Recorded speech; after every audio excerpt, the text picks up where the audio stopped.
Fréquence Évasion, Midi-Pyrénées, Languedoc-Roussillon, Provence-Alpes-Côte d'Azur. Loisirs, culture, environnement, économie. Sur Fréquence Évasion, l'info dans le Sud est sans limite. Fréquence Évasion, la culture du Grand Sud. Dans quelques instants sur Fréquence Évasion, nous allons ouvrir un dossier spécial et nous allons parler de la société toxique. À tout de suite. Vous écoutez Fréquence Évasion, Midi-Pyrénées, Languedoc-Roussillon, Provence, Côte d'Azur.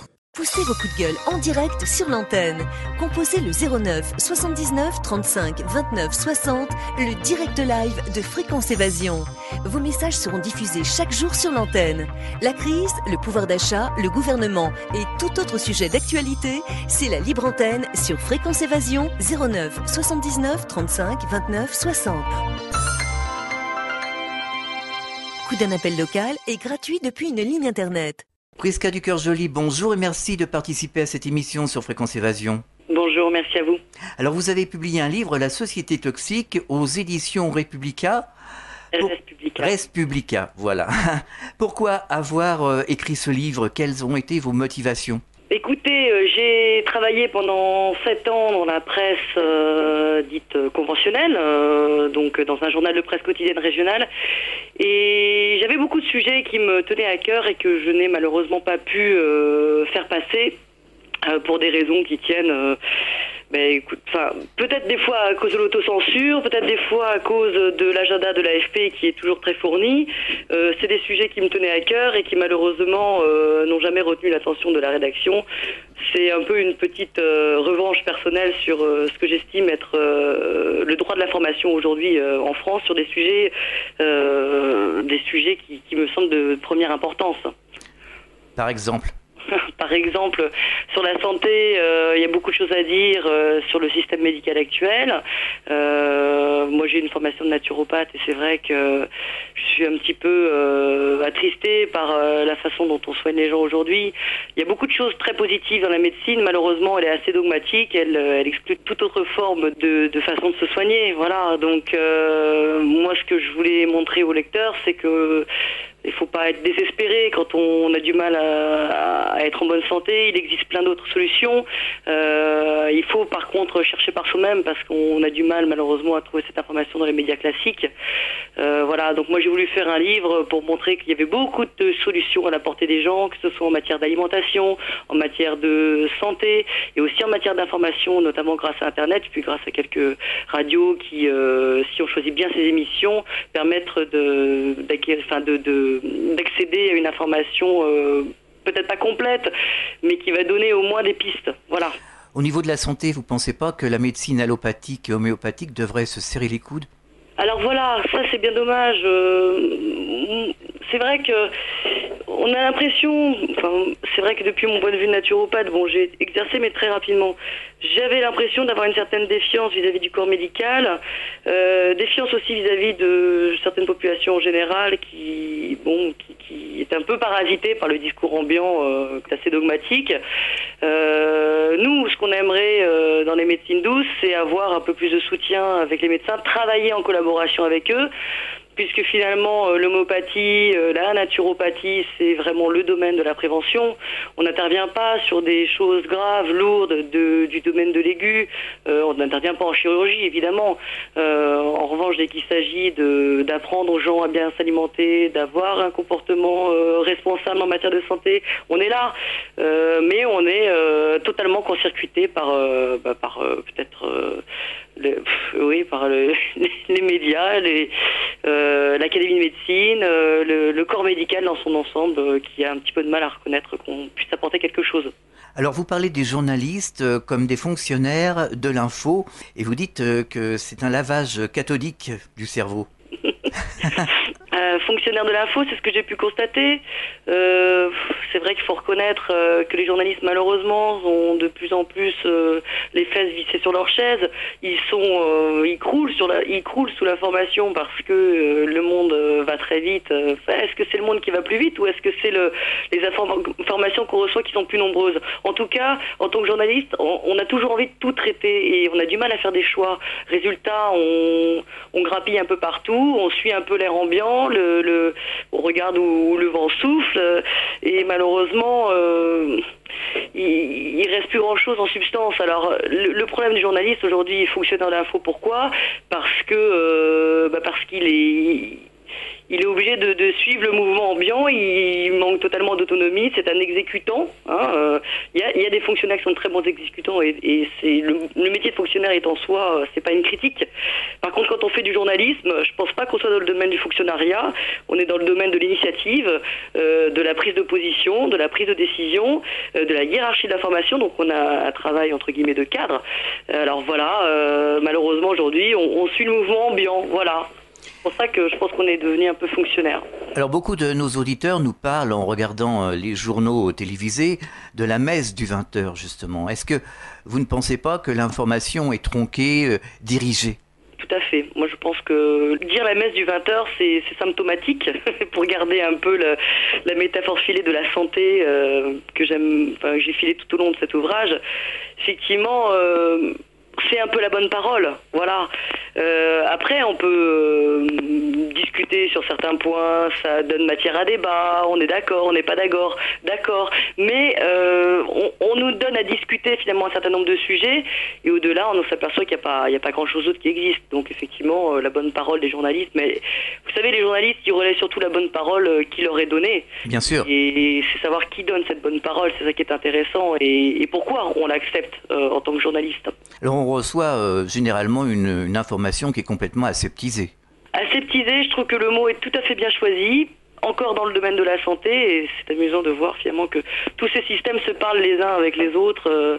On est un corps humain, on est un corps social, et dans cette information aseptisée, sans microbes. Alors, attendez quand même, aseptisée, quand on voit l'horreur, certaines horreurs qu'on nous délivre à la télé et qui là sont pour le coup vraiment très pathogènes, je pense qu'il y a certaines informations qui sont de véritables bactéries, les bombardements, les massacres qui sont livrés comme ça à 20h avec les gosses qui regardent, je sais pas, je suis assez choquée quand même par ça. Et après, sur le terrain aseptisé, elle est, disons que je dirais aussi édulcorée, parce que ce que j'écris un petit peu dans mon ouvrage, c'est que comme ça va très très vite, on nous donne un peu du lait écrémé qui est pas trop, qui est bien pensant, voilà, en ce sens on peut dire aseptisé de toute contradiction. Et finalement de ce lait écrémé, quelque part il y a du beurre qui existe, mais c'est pas pour le grand public. Je pense que ça reste de connivence entre justement les gens qui délivrent l'information, qui ne peuvent pas tout dire, et les personnes qui la donnent, qui la délivrent, par exemple le monde politique, le monde économique. Et c'est un moyen de contrôler les citoyens. Voilà, contrôle, moi je dirais pas forcément une volonté de contrôler, un moyen, je pense que ça satisfait certaines personnes qui sont aux commandes. Moi je suis pas du tout dans les théories du grand complot, je pense que finalement ce qui nous donne l'impression d'être contrôlé, c'est parce qu'on a plus l'énergie de réagir aux informations qui nous sont délivrées. Mais l'information elle-même est un moyen de contrôler ce qu'on nous donne à penser, mais le vrai contrôle, je pense qu'il réside un peu dans l'abrutissement généralisé que subissent les gens, à la fois par une surmédicalisation, donc c'est un abrutissement chimique, et aussi une alimentation qui est dépourvue de tout nutriment, justement de choses essentielles qui nous permettraient justement d'être en bonne santé, d'avoir un esprit critique plus aiguisé, parce que l'alimentation ça joue sur l'esprit, comme je dis aussi dans mon livre que les croyances jouent sur nos comportements déviants. C'est un va-et-vient continu entre la pensée et le corps. Et voilà, si abrutissement il est à la fois du fait des médias, du fait de la pensée, mais aussi un abrutissement chimique qui nous empêche justement d'avoir un bon esprit critique. Mais aujourd'hui, de plus en plus, d'ailleurs, les auditeurs nous le disent, qu'ils ont vraiment plus confiance aux médias en général, et qu'ils ont l'impression d'être vraiment manipulés. Oui, mais quand j'ai écrit ce bouquin, j'ai voulu me placer aussi du point de vue de ces citoyens. En tant que journaliste, c'est vrai que j'avais beaucoup cette critique. Effectivement, on a le sentiment d'être manipulé. Les gens, il y a une crise de confiance vis-à-vis des médias, mais qui est réelle. Si la presse perd vraiment des lecteurs aujourd'hui, Je pense que c'est parce que les gens n'y croient plus. C'est pas parce qu'il y a beaucoup de supports, que ce soit la télé, la radio, les supports papier, les magazines. C'est pas parce qu'ils sont plus nombreux. C'est parce que les gens n'ont plus confiance et n'ont plus envie de lire ça. Voilà. Quand je travaillais dans ce journal de presse quotidienne régionale, les ventes étaient en chute régulière. On a beau faire des formules et des nouvelles formules, souvent on refait les papiers cadeaux, mais dans le fond, c'est toujours des choses, effectivement, comme vous dites, assez aseptisées, très filtrées, et voilà, et ça correspond pas à la réalité des gens. Un peu comme on dit que le politicien ne sait plus le prix du ticket de métro, je crois que le journaliste, justement, un peu fonctionnaire de l'info, ne va plus sur le terrain, ne rencontre plus vraiment les gens. Il est dans une espèce de bulle médiatique liée à l'AFP, liée au système, l'AFP ou autre, hein, les conférences de presse, les agendas, voilà. Mais ça correspond plus du tout aux gens, donc effectivement, les vraies infos, donc les gens vont les chercher où? Ils vont les chercher sur Internet, ils découvrent une autre réalité, un autre monde avec ses écueils aussi, parce qu'il y a beaucoup d'intox aussi sur Internet. Voilà, le citoyen est complètement livré à lui-même aujourd'hui. Il faut savoir faire un tri sur Internet, attention. Obligatoirement, et c'est ça la difficulté aujourd'hui, c'est qu'il y a de tout, et qui fait ce tri aujourd'hui sur Internet? Puisque les informations un peu fallacieuses, toxiques, qui circulent aussi sur Internet ne sont pas prises en main par les journalistes, les médias, les professionnels de l'info, voilà, il y a tout un tas de gens qui s'improvisent journalistes. Bon, Agoravox, c'est très bien, il y a des bons côtés, mais il y a aussi des mauvais côtés, il suffit de voir un peu les discours après qui suivent les articles. Le français moyen, finalement, a du mal aussi à s'en sortir. Il aurait besoin d'informations, de journalistes de confiance. Mais ils sont où aujourd'hui? Alors pour en venir à certaines rédactions des télés nationales, on ne va pas citer lesquelles, certaines personnes nous disent, pour divers sujets, ne parlez pas de ça, dites ça comme ça, ne parlez surtout pas de telle ou telle chose. Là, on est quand même dans la censure. Voilà, il y a une censure. Est-ce que c'est une censure ou une autocensure? La limite est très floue.